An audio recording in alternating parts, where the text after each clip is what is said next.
20 குழந்தைகளின் வாழ்வை பறித்த இருமல் மருந்து தமிழ்நாட்டில் கடந்த 14 ஆண்டுகளாக எந்தவித சோதனைக்கும் உட்படுத்தப்படாமல் தயாரிக்கப்பட்டு வந்திருப்பது தற்போது வெளிச்சத்திற்கு வந்துள்ளது.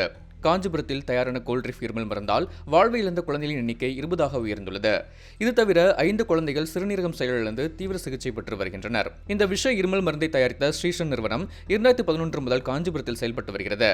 ஆனால் குழந்தைகளின் உயிருக்கு ஆபத்து ஏற்பட்ட பின்னரே தமிழ்நாடு மருந்து கட்டுப்பாட்டுத்துறை சோதனை நடத்தியிருக்கிறது. இந்த சோதனையில்தான் அந்த நிறுவனம் 350க்கும் மேற்பட்ட விதிமீறல்களில் ஈடுபட்டுள்ளது மட்டுமல்லாமல் இருமல் மருந்தில் மிக மலிவான மூலப்பொருட்களை பயன்படுத்தியிருப்பது தெரிய வந்திருக்கிறது. உரிமம் பெற்ற மருந்தாலையில் ஆண்டுக்கு ஒரு முறையாவது சோதனை நடத்த வேண்டும் என்ற நடைமுறை உள்ளது.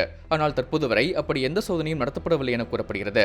மேலும் நிறுவனத்தின் உரிமையாளரான ரங்கநாதன் மீது மத்திய பிரதேச அரசு வழக்கு பதிவு செய்துள்ள நிலையில் தமிழ்நாடு சுகாதாரத்துறை சார்பில் அவர் மீது எவ்வித நடவடிக்கையும் தற்போது வரை எடுக்கப்படவில்லை. இந்நிலையில் இந்த வழக்கை சிபிஐ விசாரிக்க வேண்டும் என கோரி உச்சநீதிமன்றத்தில் மனு தாக்கல் செய்யப்பட்டுள்ளது.